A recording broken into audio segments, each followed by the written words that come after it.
Assalamualaikum warahmatullahi wabarakatuh.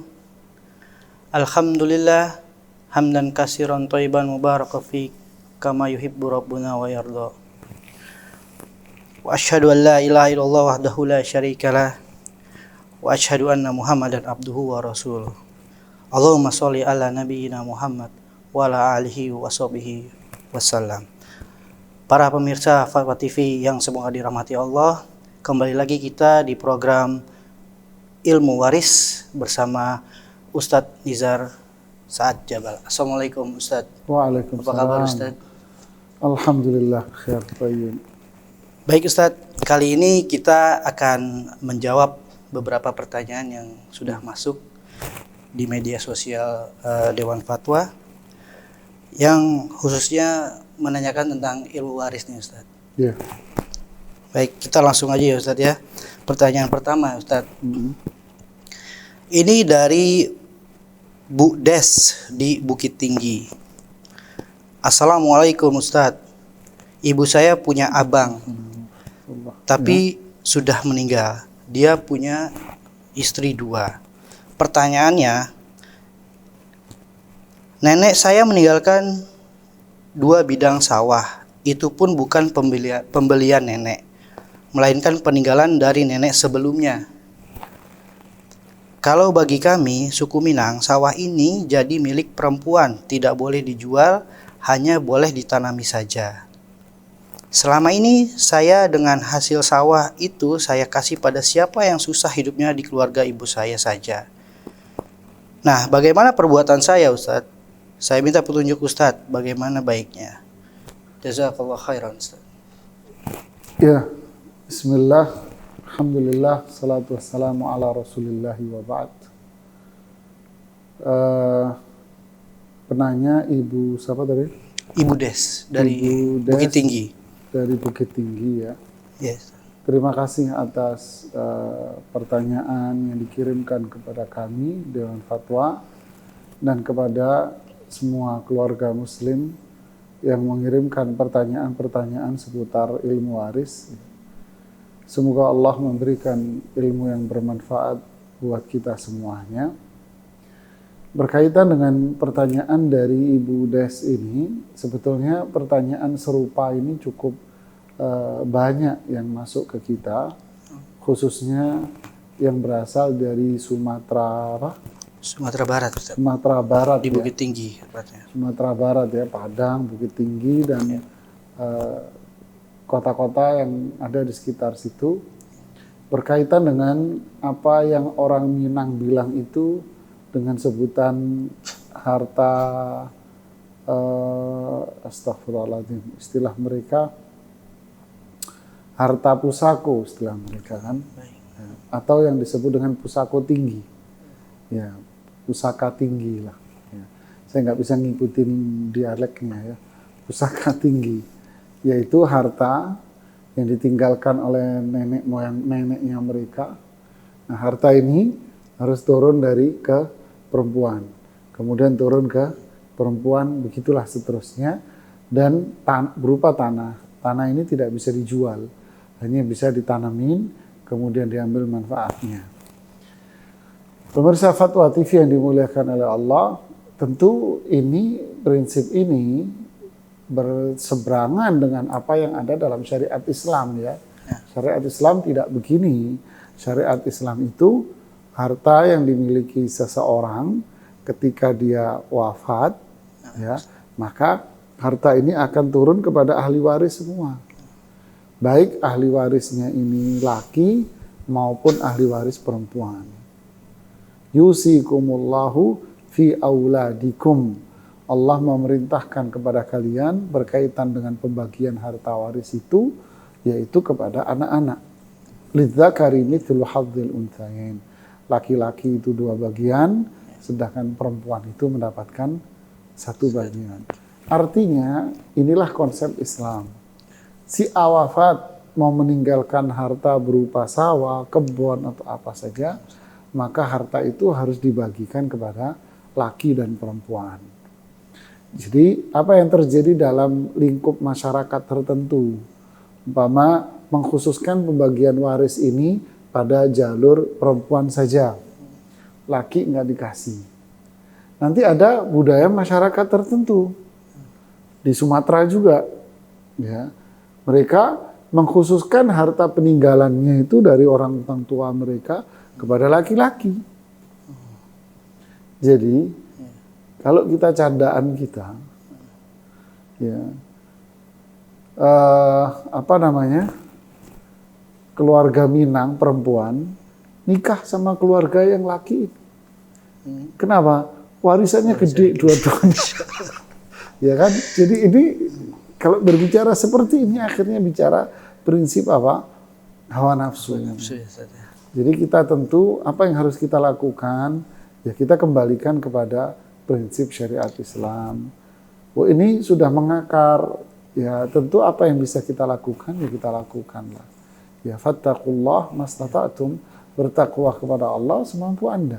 Anda jelaskan kepada keluarga bahwa ini prinsip Islam. Apalagi Sumatera Barat tajuknya kan sudah cakep itu, ya, bahwa bersanding dengan syariat atau apalah itu ya. Ya kembalikan kepada syariat Islam seperti ini. Mereka menerima, alhamdulillah. Mereka tidak menerima, Anda sudah menyampaikan apa yang telah Anda ketahui kepada mereka dengan baik. Ya. Wallahu a'lam. Baik, semoga Ibu Desi Allah mudahkan segala urusannya. Baik, kita lanjut ke pertanyaan selanjutnya, Ustadz. Ini dari Ihsan Abis Suarwan. Assalamualaikum warahmatullahi wabarakatuh. Maaf, saya mau bertanya, ada 2 pertanyaan. Yang pertama terkait dengan profesi akuntan. Afwan Ustaz. Pertanyaannya dari Fahri. Tadi sudah dijawab sebelumnya di episode yang sebelumnya. Pertanyaan ini dari Fahri dari Palembang. Assalamualaikum Ustaz. Ayah saya meninggal duluan. Yang memiliki harta waris adalah kakek saya. Ayah saya seorang anak laki-laki satu-satunya dan memiliki 7 saudara perempuan. Ayah saya memiliki 3 anak laki-laki dan 1 perempuan. Bagaimana cara pembagian harta waris dalam hal ini, Ustadz? Mohon pencerahannya, Ustadz. Ya, bismillah, alhamdulillah, salatu wassalamu ala rasulillahi wa ba'd. Terima kasih kepada saudara, siapa namanya? Dari saudara Fahri. Fahri ya, dari Palembang. Di Palembang ya. Atas pertanyaan yang diberikan. Ini pertanyaan saudara Fahri ini kurang begitu jelas. Kurang begitu jelasnya apa? Harta ini punya siapa? Yang mau dibagi ini hartanya siapa? Apakah yang mau dibagi itu harta si kakek si penanya? Atau yang mau dibagi itu harta ayah dari si penanya, ayahnya si saudara Fahri ini. Ya. Si penanya tidak menyebutkan. Ya.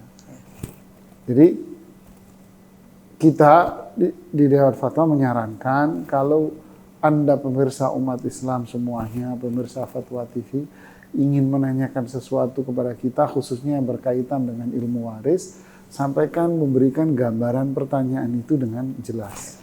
Siapa yang wafat, harta milik siapa, terus siapa susunan keluarganya.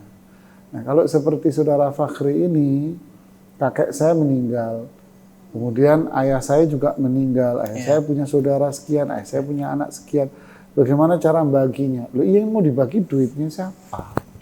Apakah duit kakek Anda atau duit ayah Anda? Kalau duit kakek Anda, maka timbul pertanyaan ulang, ya kan? Timbul pertanyaan ulang. Ayah Anda wafat lebih dulu siapa, kakek apa ayah? Nah, kalau itu punya perhitungan sendiri, rumusan sendiri. Kalau yang Anda tanyakan adalah harta ayah Anda sendiri, ya, maka ini juga ada perhitungan tersendiri yang panjang. Ya, silahkan saudara Fahri untuk mengirim kembali pertanyaannya dengan yang lebih jelas kembali. Ya, wallahu a'lam. Baik, jazakallahu khairan, Ustaz. Baik, ya saudara Fahri, mungkin sudah dapat penjelasan dari Ustaz Tadi mungkin kita ingatkan sekali lagi untuk semua pemirsa Fatwa TV, apabila ingin menanyakan sesuatu yang berhubungan dengan waris, ada baiknya ditulis atau ditanyakan secara lengkap, secara jelas juga, asal usul harta dan siapa yang meninggal dan harta siapa yang akan dibagikan. Begitu ya Ustaz? Ya, kata kuncinya gini, kalau mau bertanya, pemirsa perhatikan ya. Kata kuncinya adalah satu, siapa yang wafat. Ya. Oh, kakek saya wafat. Oke. Ayah saya juga sudah wafat umpamanya. Berarti timbul pertanyaan yang kedua, yang mau dibagi ini duitnya siapa? Duitnya ayah apa duitnya kakek? Ya. Yang mau dibagi duitnya siapa? Sama pula dengan pertanyaan begini, ayah saya wafat, kemudian ibu saya wafat. Bagaimana caranya? Atau kedua orang tua kami sudah wafat. Bagaimana cara menghitung waris? Oh, ini juga nggak bisa pertanyaan seperti ini. Terus bagaimana? Siapa yang wafat? Secara spesifik. Bukan kedua orang tua kami wafat. Ini bingung yang itu. Ya, jadi tanyakan dengan menyebutkan spesifik, ayah saya wafat atau ibu saya wafat. Kemudian yang mau dihitung uangnya siapa? Oh, yang mau dihitung uangnya hartanya ibu atau hartanya ayah. Kemudian yang ketiga, jelaskan kepada kita siapa keluarganya. Ya, jelaskan kepada kita siapa saja keluarganya, siapa anaknya. Kemudian kalau punya saudara kandung ada berapa, kalau orang tuanya masih hidup, sebutkan orang tuanya masih hidup. Ya, begitulah. Sehingga kita yang menjawab di sini memiliki gambaran yang detail. Ya. Seperti Anda bisnis juga begitu, ketika ditanyakan ke rubrik yang berkaitan dengan ekonomi Islam, Anda juga harus disebutkan bisnis saya ini bentuknya seperti ini. Ya kan, kalau kerjasama sama orang akadnya itu begini, sehingga Ustadz itu bisa menjawab dengan baik dan tidak salah sasaran. Ya, ya Allah. Baik Ustadz, kita ke pertanyaan selanjutnya. Ya. Semoga pertanyaan selanjutnya lebih jelas ya Ustadz ya. Insya Allah. Insya Allah. Pertanyaan dari Kosim di Sambas, Kalimantan Barat. Masya Allah. Assalamualaikum Ustadz. Waalaikumsalam. Bagaimana cara membagi harta waris? Seorang ibu wafat tidak mempunyai suami dan anak, tapi punya kakak perempuan, punya keponakan laki-laki. Bagaimana cara pembagian harta waris tersebut, Ustadz? Barakallahu fiikum. Alhamdulillah, salatu wassalamu ala Rasulillah wa ba'd. Seorang ibu wafat, tidak punya suami, tidak punya anak. Cakep, pertanyaannya bagus. Punya harta. Kemudian punya saudara perempuan saja. Kakak perempuan, ya. Kemudian dia punya ponakan laki-laki dari... Nah, darinya ini tidak disebutkan. Ya, ponakan laki-laki saja. Keponakan laki-laki saja. Nah, di sini tidak disebutkan pula pertanyaan detailnya untuk susunan yang ke bawah. Ya. Ya kan? Pertama di atas cukup bagus. Ya. Tapi untuk susunan yang ke bawahnya nggak dijelaskan. Ya. Dijelaskan seharusnya detail, dia punya saudara kandung sekian. Yang ini sudah wafat. Ya. Yang ini wafat. Yang ini punya anak yang wafat. Yang masih hidup ini laki perempuan. Nah, sehingga kita jawabnya itu enak. Iya. Nah, sekarang jawaban akan sesuai dengan pertanyaan. Apa itu? Yang tersisa adalah saudara perempuan. Yeah. Siapa ahli warisnya si ibu ini? Ahli waris si ibu ini pertama adalah saudara kandungnya dia. Karena dia nggak punya anak, nggak punya suami. Ya, jadi saudara kandung dia. Jadi ini yang disebut dengan kasus kalalah. Seseorang wafat tidak punya anak, ya, nggak punya suami, nggak punya anak umpama. Lalu dia memiliki saudara kandung, ya, punya saudara kandung. Dalam hal ini saudara kandungnya adalah perempuan. Perempuan. Maka saudara kandung perempuan ini satu dia sebutkan di situ ya. Ya. Kakak perempuan disebutkan. Kakak perempuan satu, dia akan mendapatkan separuh dari harta peninggalan. Separuhnya buat siapa? Itu yang Anda tidak sebutkan. Ya, Ibu dari Bapak ya. Ya. Bapak dari Sambas, terima kasih pertanyaannya. Cuman Bapak tidak sebutkan. Jika ponakan-ponakan ini dari saudara kandung laki-laki yang sudah wafat lebih dulu. Ya. Jadi dia punya saudara laki-laki, tapi saudara lakinya itu wafat lebih dulu daripada yang meninggal ini. Ya. Dan saudara laki-laki yang wafat lebih dulu itu, dia punya anak-anak. Ya. Maka anak-anaknya ini jatuhnya ponakan dengan si pewaris sekarang. Nah, ponakan ini apakah ahli waris? Jika itu ponakan laki-laki, maka dia akan dapat warisan. Ya. Berarti jatuhnya apa? Ponakan laki-laki dari saudara kandung laki-laki. Nah, jadi ponakan laki-laki dari saudara kandung laki-laki. Jadi saudara kandung perempuan tadi kalau 1 dapat setengah, sisanya diberikan ke siapa? Ponakan laki-laki dari saudara kandung laki-laki. Jadi ponakan laki-laki dari saudara kandung laki-laki. Oke. Tapi kalau ponakan perempuan bukan ahli waris. Kalau ponakan ponakan laki-laki dari saudara kandung perempuan yang sudah wafat, ini juga bukan ahli waris. Jadi yang ahli waris hanya ponakan laki-laki dari saudara kandung laki-laki. Wallahu a'lam. Ya, semoga cukup jelas ya, Bapak Qasim dari Sambas, Kalimantan Barat. Baik, kita ke pertanyaan selanjutnya. Dari Zainuddin di Kabupaten Bengkayang. Bengkayang itu mana? Bengkayang itu daerah mana ya? Sama-sama nggak tahu. Sama-sama nggak tahu nih Ustaz. Bengkayang baru dengar saya juga Ustaz. Masya Allah. Masya Allah. Assalamualaikum Ustaz. Waalaikumsalam warahmatullah. Abang kandung saya pensiunan PNS, sudah meninggal dunia. Sebelum meninggal, abang saya bercerita kepada saya bahwa dia menjadi PNS hasil jual kebun istrinya. Pertanyaan saya, bolehkah kami mendapatkan harta warisan dari abang saya itu? Waduh. Jazakallahu khairan Ustaz. Ya, alhamdulillah, salatu wassalamu ala Rasulillah wa ba'd. Pemirsa Fatwa TV yang dimuliakan oleh Allah. Jadi dapat dia PNS-nya itu dari mana? Dari jual kebun istrinya. Ustaz. Ya. Ini juga pertanyaannya, dia jual kebun istrinya itu bentuknya apa? Apakah bentuknya itu hutang sama istrinya atau bagaimana? Ya, kalau itu hutang sama istrinya, berarti warisan atau peninggalan si mayit ini harus dibayarkan hutangnya lebih dulu. Nah, karena dia berhutang kepada istrinya, kan gitu kan? yes. Jadi umpama dia meninggalkan harta sekian, rumah, tanah, sama uang umpamanya, ya. Jadi warisan ini nggak boleh dibagi lebih dulu, ya, tidak boleh dibagi. Tetapi dia warisan ini harus digunakan untuk membayar hutang-hutang si mayit ini. Ya. Bunyi ayatnya apa?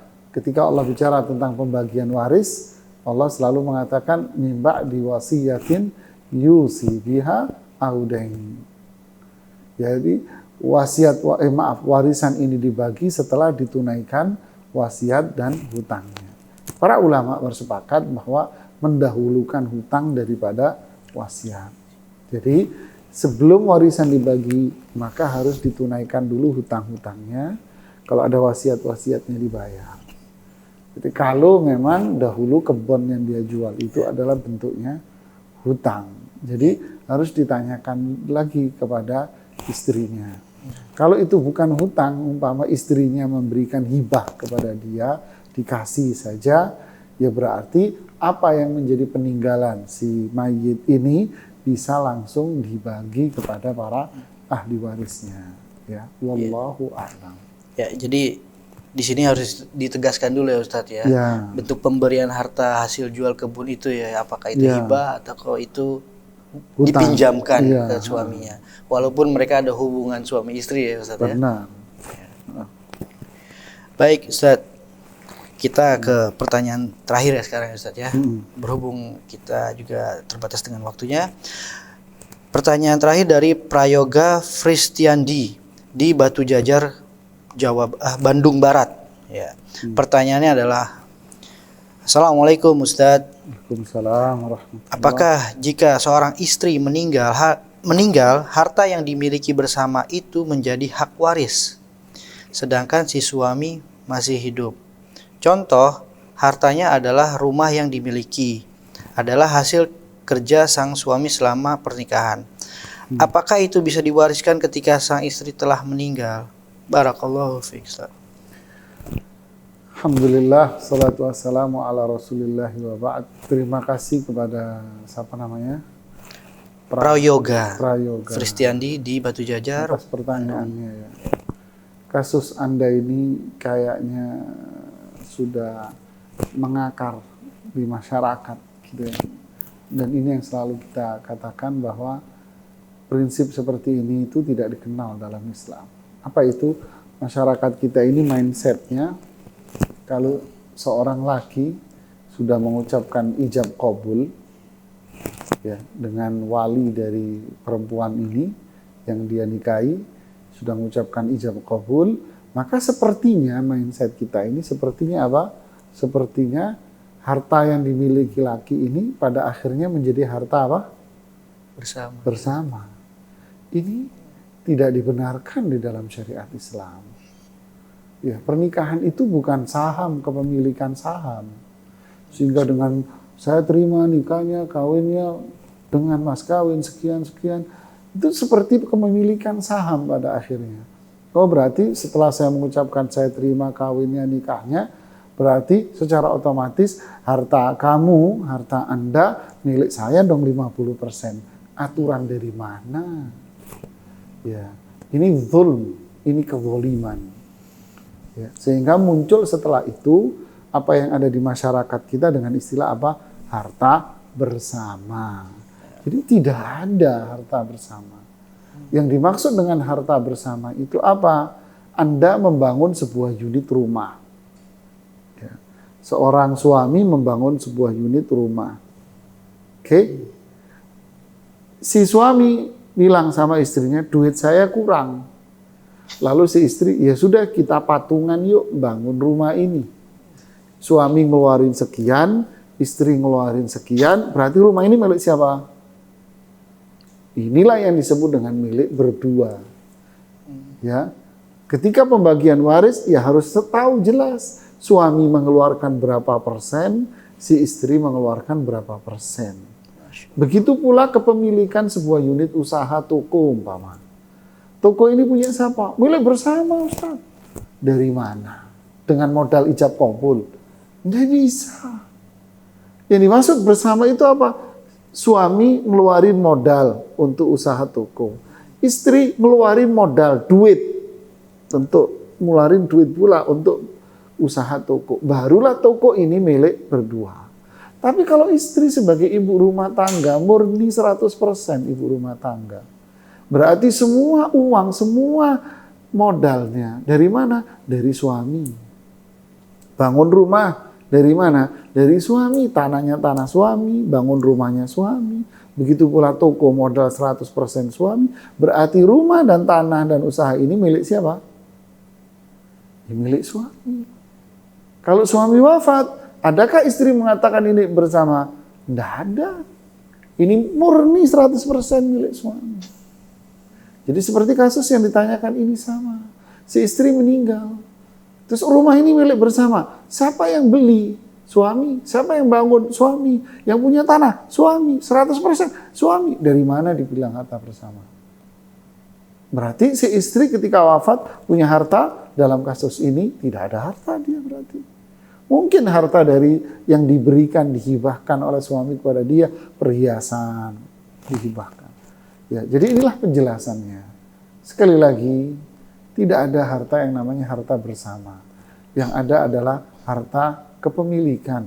Ini milik siapa? Oh, saya punya milik sekian persen, ini milik sekian persen, barulah itu. Tapi kalau hanya sekedar modal, ijab qabul, kemudian mengatakan, saya kan istrinya. Ya iya, Anda istrinya. Siapa bilang istri tetangga kan gitu ya. Anda istrinya. Tapi bukan berarti istri itu memiliki harta secara spontanitas kayak akad dalam sebuah perusahaan kepemilikan saham. Tidak ya. Ya, dalam syariat Islam tidak ada. Mungkin dalam dunia barat ada yang mereka sebut dengan harta bersama atau istilah kita harta gono gini. Tidak ada itu. Yang ada adalah siapa yang punya keringat, itulah milik dia. Terus yang lain keluarganya adalah ahli waris. Ada yang ahli waris, ada yang bukan ahli waris. Ya, ini jawaban saya. Jadi dalam kasus Anda prayogi, itu adalah harta milik Anda, bukan harta milik istri Anda sama sekali. Ya. Baik, jazakallah khairan Ustaz atas penjelasannya. Baik, pemirsa Fatwa TV, semoga semua ya pertanyaan yang sudah dijawab oleh Ustadz Nizar Sa'ad Jabal dapat memberikan manfaat dan bisa diamalkan oleh pemirsa sekalian. Dan yang belum terjawab, boleh kirimkan kembali pertanyaan dengan secara jelas, secara ringkas juga, dan khususnya format pertanyaan yang tadi sudah kita jelaskan, agar pertanyaan itu mudah bisa kita jawab dengan jelas juga nantinya. Baik, kita sudah sampai di penghujung acara. Sampai sekian dulu perjumpaan kita. Subhanakallah wa bihamdik, asyhadu an la ilaha illa anta, astaghfiruka wa atubu ilaik. Assalamualaikum warahmatullahi wabarakatuh.